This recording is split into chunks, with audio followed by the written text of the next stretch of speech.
Good, all right, good. Tacos. Let's try this cheesesteak today, which can go sideways quick. How much, famously you're willing to take ideas from a lot of different sources.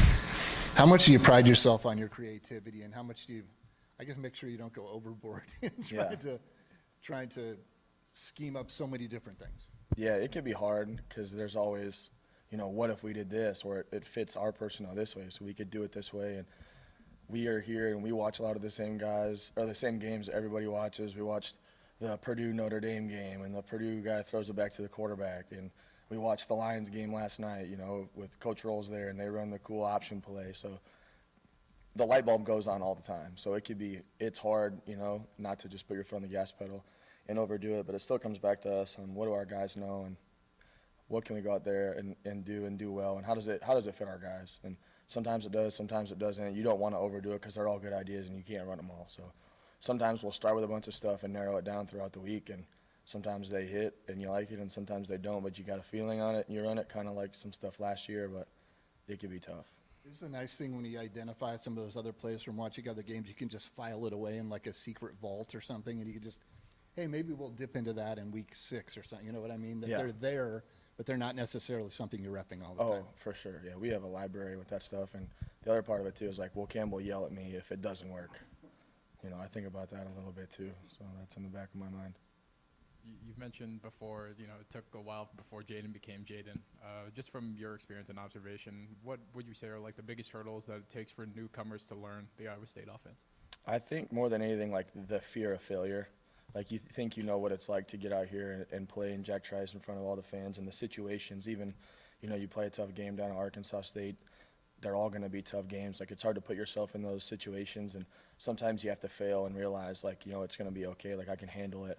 And then you're not afraid of, the what ifs of it going wrong a little bit, and you become a little bit more callous, and you can go out there and be fearless. And it's a mentality thing, and the way, I tell those guys to grow, real confidence is through failure and putting yourself in uncomfortable situations. And it's tough to do that for anybody. It's tough to do that for 18 to 22-year-old guys. So just giving them the platform to go out there and fail and be okay and grow, which you could do that at Iowa State, and, we can put your arm around you and be okay. So it's a tough pill to swallow, but everybody grows in different ways. What are your thoughts on Tyler Moore's progression and just the way that he's kind of grown, especially since last year? Yeah, we don't have a tougher kid on our team than Tyler Moore. Like, you talk about a guy that eats nails and is the same guy every single day and will run through a forest blindfolded, whatever kind of toughness saying you want to say about Tyler. Like, he checks all of those boxes, and he'll do whatever it takes for this football team. Like, he was a freshman, on that 21 team that he got to learn from the Charlie Kolars and the Chase Allens, and just kind of the do whatever it takes mentality. And it doesn't matter if he's played 8 snaps or he's played 50 snaps. When that guy number gets called, it's going to be 1,000 miles an hour, and it's going to be violent, and he'll do whatever it takes to help us, make the play successful. And it doesn't matter if he's the running back. He was against Iowa. We can put him attached. We can put him split out. He's a do whatever it takes. He's as much of a team guy as you'll find in football. I think we saw it at the end of the Iowa game where you guys were content to give the game over to Conradi without being super aggressive. Mm-hmm. But generally, given his length and reliability, how much does that influence your thinking, either play calling or just aggressiveness level, once you guys cross the 50? It does a lot, and especially you get to that area of the field where you feel like you're in Kyle's range, and there's a part of it like, what can we do to advance the football? I don't always want to take the ball out of Rocco's hands either, because we're better when the ball's in that guy's hands and he could go make plays. So it gives you flexibility when you have a guy like Kyle that's confident from, anywhere when you cross the 50-yard line. You don't have to do too much, even though it's not necessarily the most fun play call at times, but when you have a guy like that, it allows you to put your team in the best spot to be successful and allow your guys that are really talented to win you football games. And sometimes, just kind of like the question earlier, like, you don't have to overthink it at times and let your guys do what they do well. I guess sometimes you have to, like, 3 is a win here. Like, we want to Yeah. get 7, but 3 is a successful. Yeah, exactly right. Like, how can we advance the play and get the ball in the middle of the field, or get the ball to the right or left hash, wherever Kyle wants it. Like, we're in the range. He wants the ball here. This is, the safest way to get the ball there where, you don't feel like you're going to put the team in jeopardy with a turnover or something like that. Round 2 against Coach Veit, what do did you learn from last time and are expecting this week? Yeah, Coach Veit's such a great football coach, and I've only worked for Coach Campbell, and he's like a true dear friend to me. Like he taught me a lot as a young coach here, and he's going to have those guys playing hard and being physical and doing everything that they can to win the line of scrimmage. And they're violent, they're downhill, they're physical, and all the unique wrinkles that we had last year, like he's going to have them sniffed out. So how can we be able to do what we did last year and add some wrinkles to it, and be able to do what we do successful, and what have we done versus our defense, because they're the similar style. What have we done well versus our guys in spring ball and fall camp, and even throughout the week we go against those guys on Tuesdays and Wednesdays on call-up periods. So it's hard sometimes because you know each other so well. You're like, well, he knows I'm going to be thinking this, but he doesn't know that I know he's thinking that I'm thinking this, and then you kind of go back and forth a little bit, and it gets weird. He's such a good football coach and such a great guy, and his guys play so hard. That game is going to be a battle at the line of scrimmage and a battle of physicality, and who can win. That nose guard that they have is unbelievable. It'll be a great challenge for us, just him, let alone the scheme that Coach Veit's going to have, and he's going to have a good one. Trevor Bohr made his debut for you guys at Arkansas State. Now seems like you guys have full health on the interior of the offensive line. How do you handle having 3 guys for 2 spots at guard or 4 guys for 3 spots across the interior altogether? Yeah, I think for us it gives us some flexibility that we can play, similar to tight end a little bit. Like you have guys that are talented that you trust, and you can play a guy that's fresh. You're not afraid to sub a guy in who's played a lot of football. Sometimes when you start subbing offensive linemen, it gets weird with the timing on your combos. It gets weird with the communication across the board because you're echoing, combos and IDs and mic points. I don't feel like we feel that way with Trevor or Dylan or, BB. Those guys can all go in, and hopefully, if you get in a game where it's 110 on the field like it was last week, you could play the guy that's getting fresh. And we were trying to acclimate Trevor a little bit with his, first time coming back from being sick. And, he did a good job, and he's only going to get better once he starts to get the weight that he lost back also. So for us, like all 3 of those guys are trusted. I think, allowing those guys to be able to feel good about taking a series off, to be able to be fresh, knowing they're going to have to go in and play again. So for us, it'll be more of a rotational thing to keep those guys fresh because they're all trusted and they're all talented. And how does Jim Boniface factor into that as the center position? Traditionally, that's not a position that you want to change the synergy between the quarterback, but does he factor into that rotation at all now as well? Yeah, he's so trusted. He's one of the leaders that we have on the offense to make sure that we are IDing the runs right, and he gets the play started, and the ball's in his hands every time, and it injects, a lot of confidence into me, into Rocco, into the offensive line. Dylan Barrett's a guy that's played center. It can be different when you have different communications and things like that a little bit. But when you have a guy like Rocco that does such a good job of taking control at the line of scrimmage and making sure just like the timing of the motions and the plays and the cadence is all the same, then I don't think it makes it as big of a deal. But Jim is as trusted and reliable as anybody that we have on the offense. Coach, Fox shared the story during the Cyhawk game about you choosing Matt Campbell over an ex-girlfriend. Yeah, I got some heat for that from my wife. That was fun. Well, where does that loyalty come from, and is there any regret in that decision? No, Coach, there's no regret. That's a good question. Coach Campbell was she's the best, and she gets it. And Coach Campbell, I applied and reached out to a million football coaches on all different levels, and Coach Campbell's the only guy that returned my call, that reached out to me, that said there was an opportunity to go there when nobody else would text me back, email me back, call me back, and really had no business doing it because I was a Division II defensive lineman. And I didn't have a relationship with him. There was no reason for him to trust me outside of just a hunch. So I never forget that. It doesn't matter what job I've had here, from intern to graduate assistant to recruiting to tight ends coach to offensive quality control. Like it's all to pay him back and to pay the football team back for being one of the only people that gave me a chance. And to bring me here, like I said, I met my wife here. We have 2 incredible kids. Like getting the relationships that I have, some of my best friends I get to work with here, some of my best friends I know here. So he changed the outlook of my life with just one return of a phone call, and I don't forget that ever for that guy. And then Arizona, what have you seen from them? What's been the biggest reason they've improved defensively from last year? Their defense is a problem. They made some really good adjustments from last year, and they're different than probably anything that at least I've seen since I've been with Coach Campbell.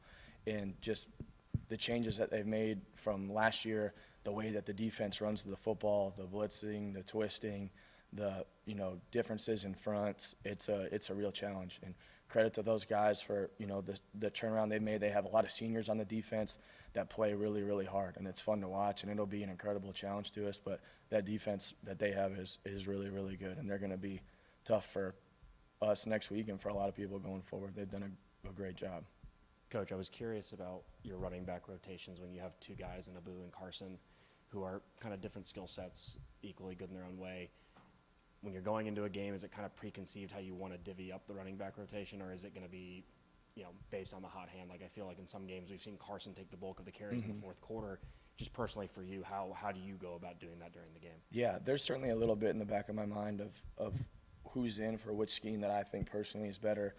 And as the game goes, it'll go to the hot hand of who's trusted and who's feeling, and sometimes they're just seeing the game a little bit better. But for me, at least when you're scripting the openers, it's can we get him here and get him going with one of his favorite runs, and it's all about just like no different even than Rocco, like how can we build confidence through the offense, for Rocco, for the offensive line, for Ben and Gabe, and then for Carson and Abu. Like those guys have their favorite plays, and I feel like I know what their favorite runs are that, can remind, Coach Landry will tell me who he's thinking about going to the game, then I could go to this spot on the call sheet and think about these runs that I think fit those guys a little bit better than as the second half gets there, the fourth quarter goes, we could play the hot hand and feel pretty good and still feel good about rotating those guys. Like very rarely, am I ever even asking Coach Landry, like, hey, what running back are you going with? Like I trust that guy to put the right guy in, and then seeing who's in, then, you can change your outlook a little bit. But both those guys have made great plays for us here, and I trust them to do anything for us on offense. Anything else? Okay, thank you. Yeah, thank you guys. You guys are awesome. Mike Gundy fired. Oh, I was gonna run over those guys. It was good to see that on the up. That's crazy. Who's your phone? Who's your phone? Yeah. That's crazy.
the turnaround for your team in terms of winning one-score games, can you identify factors for what's allowed you to go from what was happening, say, in 2021, 2022 to what's been happening over the last season and a half?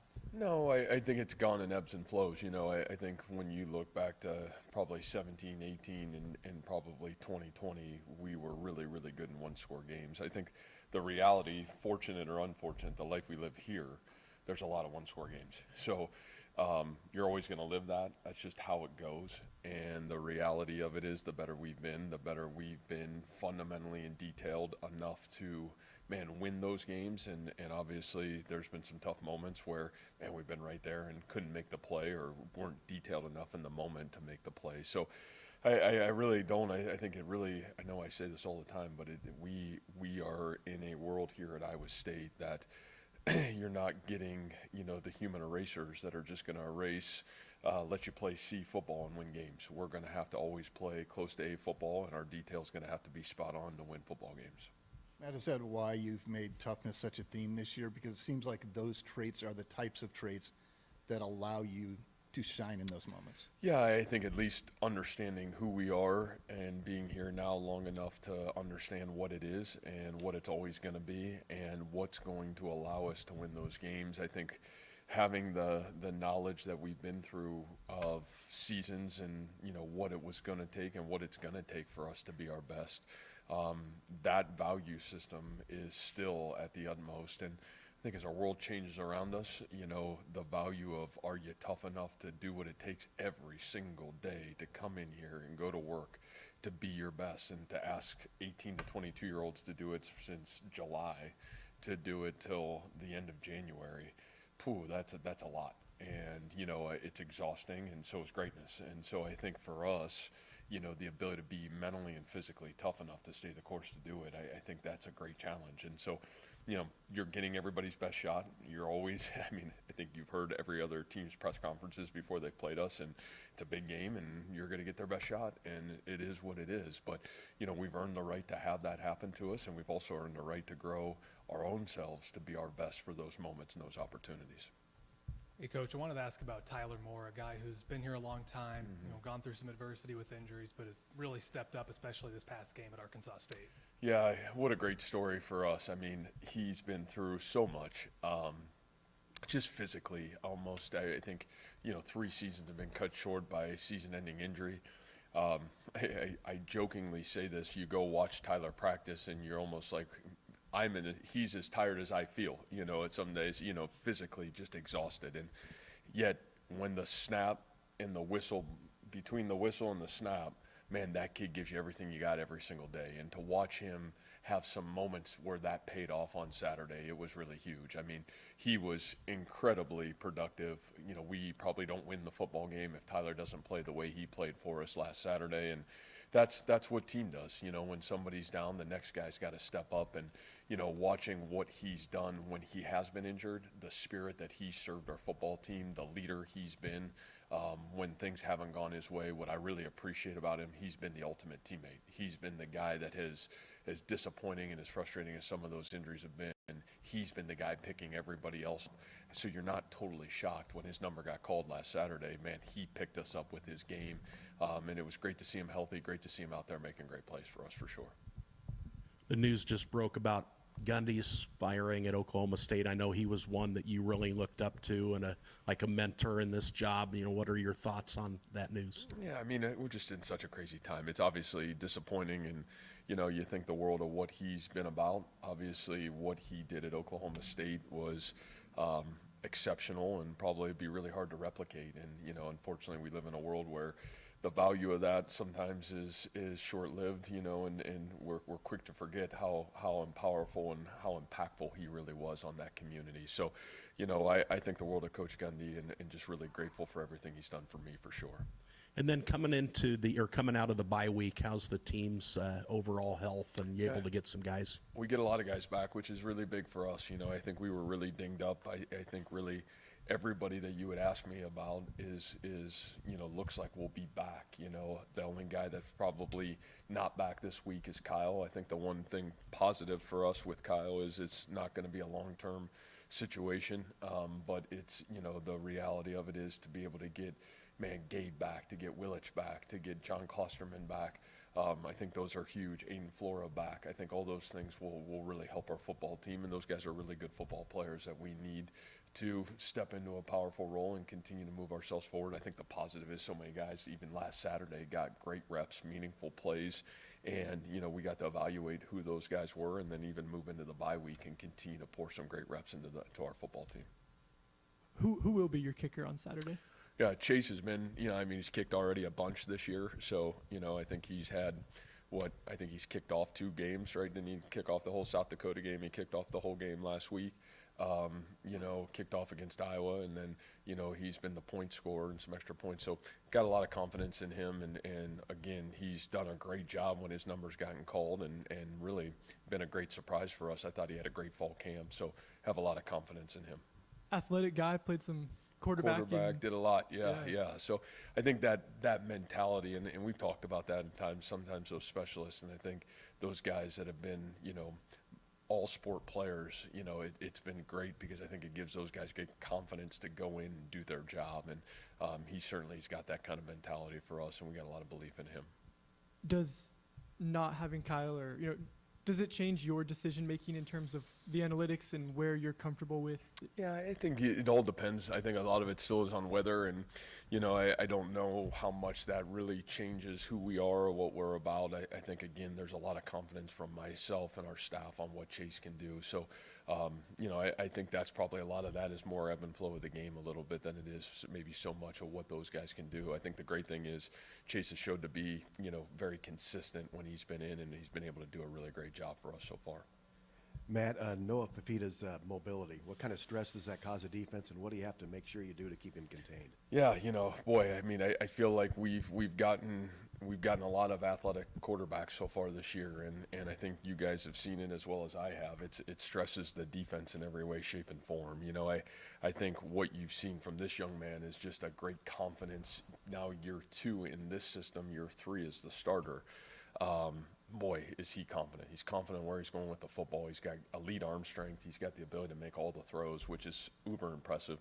And yes, he is mobile, but he's also confident enough to step up in the pocket and make the big throws over the middle. And that's what's really impressive about him. So I think he not only does he challenge you with his feet, but he's got really elite arm talent. He's got the ability to make all the throws in great precision, and he's got some real talented, skilled players on the outside that deliver the football too. What is Kyle's injury and timeline? Yeah, I think that it's more of a leg injury in terms of a strain than it is anything else.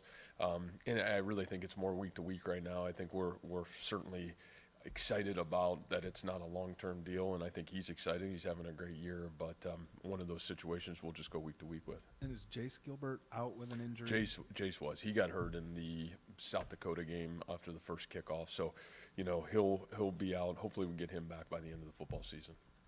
What did you feel like this was a productive bye week for you guys, or what were the goals? Boy, I did. I thought it was a huge bye week. I think just, when you have the collection of 4-game data of where are you, what are you doing well, what are you not doing well, I think we played a lot of football players in those first 4 football games, so guys also had videotape evidence of themselves. And to be able to, collect that, really sit down on Sunday and Monday, do a great job of where's our gaps, where do we got to get better, and then really had great practices. I thought Tuesday, Wednesday, Thursday, really physical football practices, which I thought we needed. And then the opportunity to kind of take a breath there on Friday and get our kids back Sunday ready to go. So, I think a lot of emphasis was on ourselves, and then as we got into the weekend moving towards Arizona.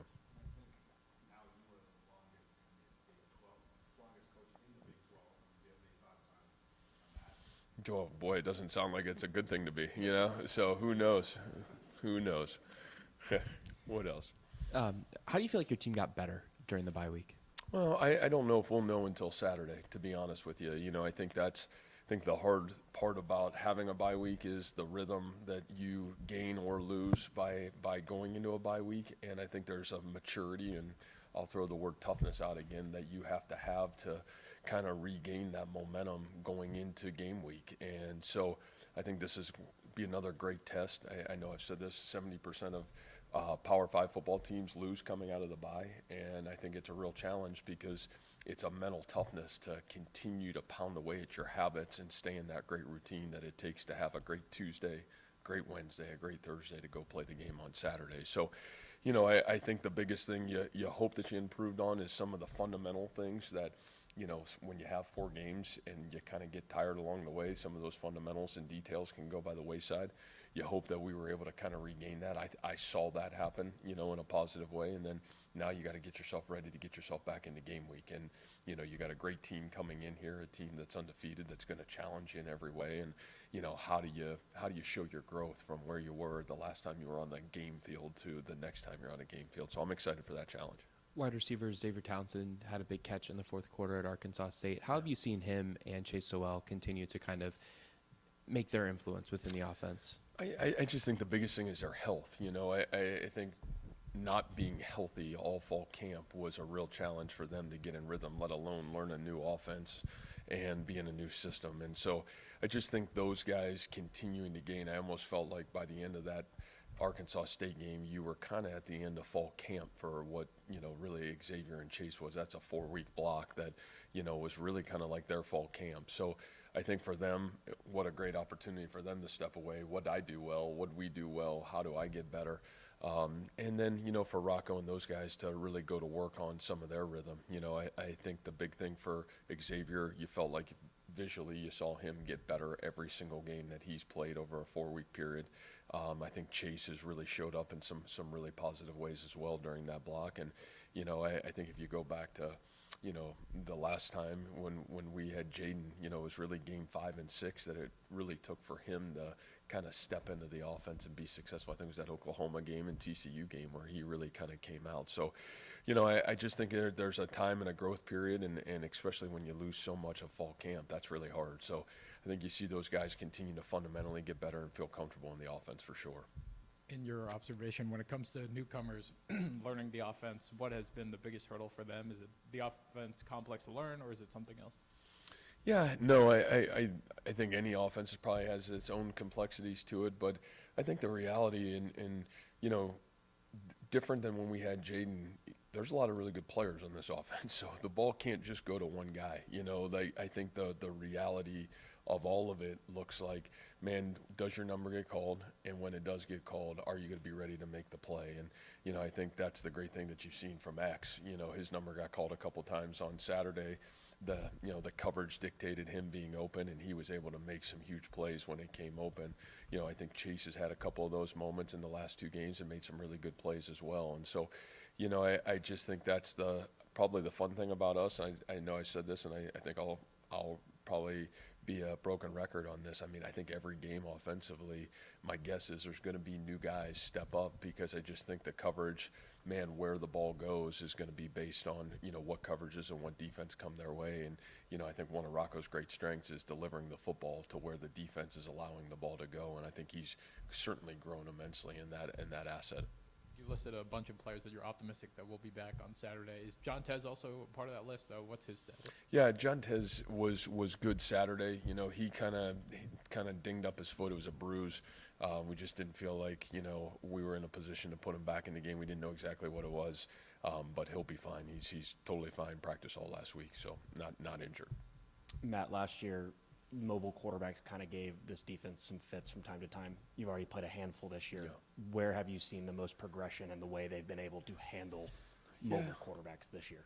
Well, I think at times we've done a good job, and at times we haven't so far. I think that's, and I don't know if it's just this defense. I think that's the challenge with a mobile quarterback. I think the thing that mobile quarterbacks do is, that gives the offense, it allows you to equate hats in the run game. And, in the pass game, you better have great precision and detail in your rush lanes, because I think, man, an inch off against a really mobile quarterback, they can make you pay. So not only are you playing pass defense, but quickly you're going to have to transition into run defense. So, I think that's a challenge for any defense in the country, and certainly has been a challenge at times for us when we've had great discipline in how we address who's got the quarterback in our run game, and certainly our ability to navigate pass rush lanes. We've been really at our best, and when we've been off, those guys can make you pay, and that certainly happened to us. We'll have to have great discipline. We'll have to have great detail on Saturday for sure.